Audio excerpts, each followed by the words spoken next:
So for everyone that's watching that doesn't know Alhambra's classification, I was there for about a week. Some people are there like different times. How long were you there? I was there for 3 weeks. Okay, 3 weeks. Yeah. So from there, once they figure out your threat level, security level, all that crap, then they send you to the actual prison yard. They try to make you snap, you know. They put you in a 2-man cell with 4 people, and you know, you got a mat on the floor or whatever, and yeah, it was rough. Alhambra sucked. It did. It did. And I remember when they called me, I was thinking, if they don't get me out of here within like if they don't call me like right now, I'm gonna flip out and these dudes are in trouble. I'm thinking, and they came and they called me, you know, and I couldn't believe it. And I was on my way. I was on my way to the joint. I believe I went to Yuma, of all places. Yuma, my dad says, is the armpit of the world. You know, and we're at La Paz or something. No, La Paz was, La Paz. I went to La Paz. Well, they tried to put me on Cocoa Puff. I was on Cocoa Puff for one night. Cocoa Puff. Cocoa Puff, yeah. Yeah, and I couldn't believe how lax it was and how just calm it was and everything. You know, my people came up and said, you know, we don't check paperwork here, and we don't want to see nobody's paperwork or nothing. And really? You know, and that's very rare. They didn't even do that on the 2-yard I was at. Yeah, very rare. That's crazy. I couldn't believe it. And then the next day they called me up and said, well, your stuff's still packed, and I need a 1-for-1, which is a trade for La Paz, and your stuff's still packed, so you're going. You know, he's like, there's a lot more trouble to get in over there. You'll like it a lot better. I remember they told me. I said, whatever. I went to La Paz, and there I was, stuck in Yuma. So once you hit there, how soon after did you start using? Yeah, the first time I could. Okay. You know, first time I could. Did you have any withdrawals there, or was it just cravings, or just like screw it? No, just cravings. You know, I'd already withdrawed in county. I'd spent 5 months in county before I went, so it was pretty much detoxed. Yeah. You know, I mean, I was just not wanting to be detoxed, but I was. You know, and the thing in the penitentiary this time was spice. That was all over the yard too. And I was smoking it. I was smoking it. And you know, I went to Florence, actually, and I got into a riot in Florence. And wow, that was great. Oh, you know, you haven't lived till you've been in a prison riot. Talk about scary, you know. And you don't want to mess with Florence. You know, there's a lot of cops, and what happens when a yard gets locked down is when something breaks off of the yard, you know, all the cops go to that yard from everywhere in the complex. And there was 20 yards in Florence, so there was a lot of cops, and they were ready. You don't want to mess with Florence. You just don't. They got that down. Yeah. They came in hot and crazy. Let me check the light on that real quick in the front. Yeah. I saw it lean against the table. I just didn't. Okay. All right. Okay. Make sure we're still good. Man. Yep. Prison. So riot. how was? Talk to us about the riot. Like, doesn't you don't have to say like between these people and that people, but like. Well, it wasn't even my people that had initiated it, you know, and it was against the man. It wasn't against each other, okay. You know, and it's funny because when it was over and they lined us all up and we were standing in the rain and they were walking by and they were mad. They were mad, the cops were. And they were like, okay, you, and they were just picking people. You, and then they went by me and then they came back and they go, and you. And I was like, oh, you know, and they you know, go over there. They made us disappear in the night.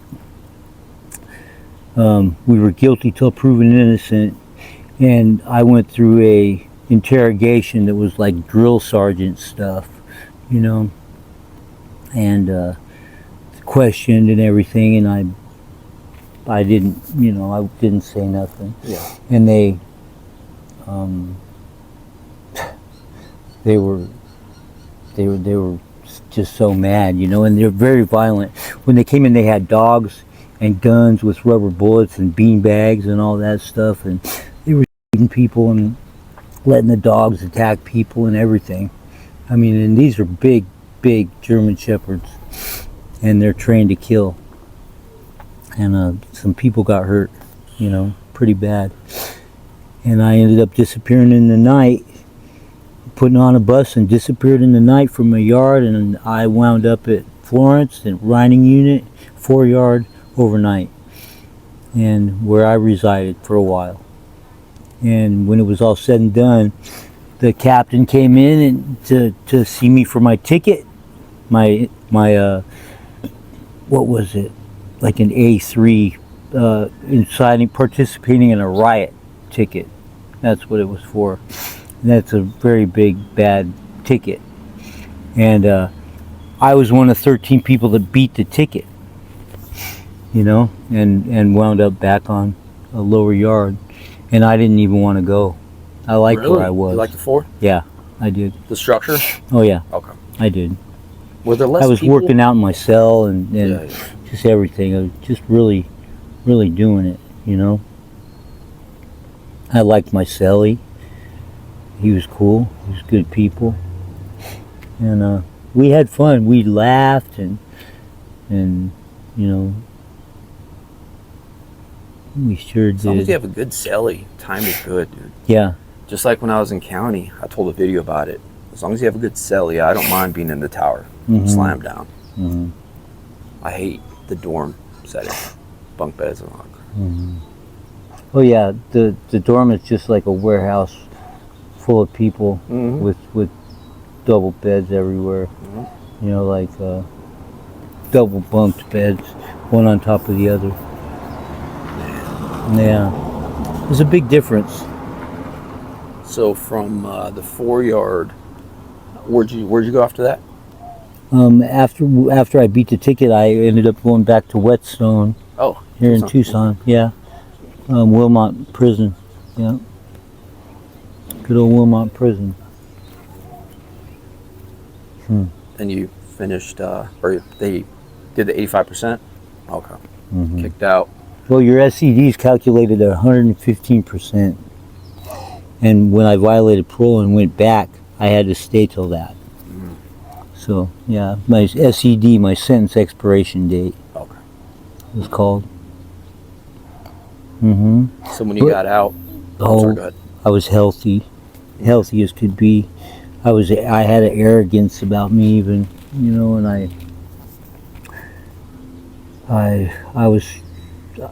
had a lot of pride, you know, and vanity, you know.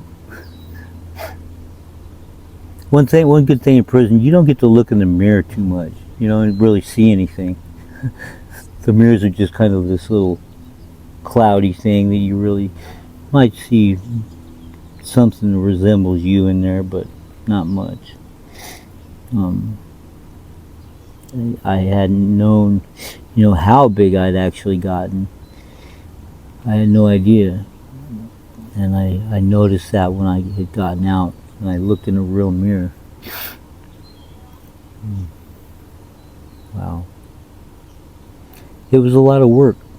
I mean, a lot of work. And I didn't know what to do if I didn't work out. If I didn't go to the track and get my routine done, I didn't even know what to do. Yeah. Yeah, you were looking fit, man. Fit, healthy. Oh, that man. smile, that confidence, that fresh out feeling. Yeah. I was hungry for a lot of things I'd been missing, so I was kind of reckless. You know, kind of, you know, same old pattern. So how did the violation work out? Violated parole. It worked out better for me that way because I can't do the parole. Did you just drop dirty? Mm-mm. Oh, okay. Caught another case or something? Yeah. Yeah. Yeah.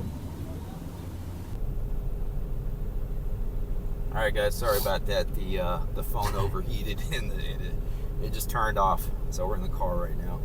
So we left off. Zack just violated before he ended up going back. So go ahead and take it from there, man. I had went to the halfway house, and I was trying to do the right thing, and I went to the halfway house, and I couldn't follow the rules, man. I was out, and my addiction was jumping up and down like a gorilla, you know. So I couldn't do it, man. I started doing the things that I do, you know. I've never been happy sober, and for some reason I wasn't afraid of going back. Prison didn't scare me. I had fun there, you know. So And when you went back, how long were you back in there for? about, I'd say 8 months or something. Okay. 8 or 9 months. Yeah. So you knocked that out, and then I guess Then I got out with no paper, no trail, yep. no nothing. And I killed my number, and I got out, and I was free to do what I wanted. And then I was off and running. Right back at it. Right back at it. Oh man. Yeah. Yeah, my mugshot for that in 2014 was not so good. I was beat up from the feet up, tore up from the floor up. Oh man. Well, yeah, man. I really appreciate the story, man. Like I said, I just had some ideas, and I wanted to put a little video together of, you know, life at that moment in time. I'm glad everybody liked the pictures, you know. Yeah. I there's not a lot of pictures of me. Not a whole lot. You know, I was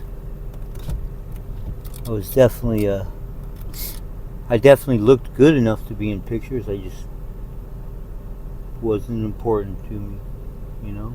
I wish now that I would have taken more, documented more, you know, stuff like that. I'm happy to say I haven't been to county jail, not even once, since my release. Not even once. So, when you got out and you're just right back at it, when did you start seeing something wrong with your legs? When did stuff start appearing and all that? Well, I'd already been through it once, and when I went to prison, it healed up. And when I got out, it was instantly started happening again. Like the scabbing and all that? Okay. Yeah. Wow. You know?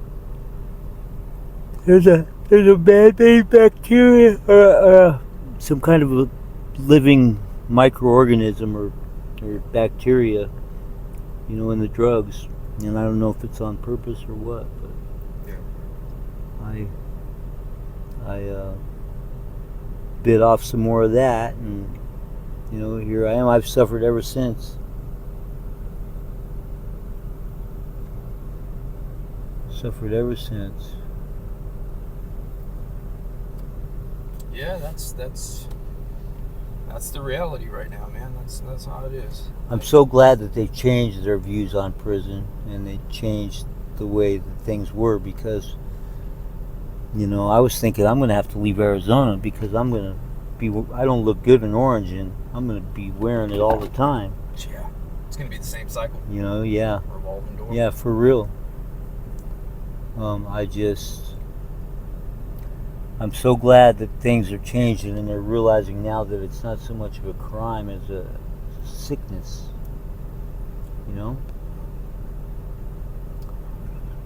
For some reason, we cannot live sober and be happy. I'm missing something, you know, like my wife and my kids, maybe, you know. I don't know. I've been chasing something and trying to replace something with something, you know, and I just don't know. All right, man. Well, thank you for the story. Yeah. That was great, bro. Anything you want to say to your supporters, people that love you? Finish off with that. Well, thank you for one. You know, just your input and your comments, good and bad, matter. You know, I've always been one to listen to advice. I won't always take it, but I will listen and consider it. You know, and I thank you for your inputs and your concerns. You know, I'm flattered that you even care. You know, I'm hoping that this doesn't end in a bad way. You know, I would like a positive resolve and a positive ending. You know, and you know, I never thought I would actually die of old age, and it would be kind of nice to just do that. You know, rather than on a street or some dumb violence or something else. I just don't know. You know, I know I'm an old man now, and prison is a young man's game. It ain't mine. I can't do it. I cannot do it.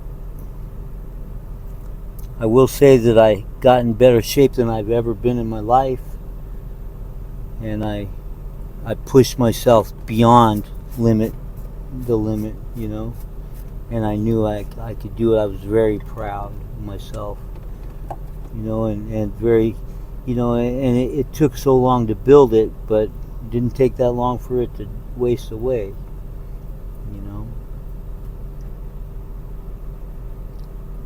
But thank you, everybody. Thank you very much.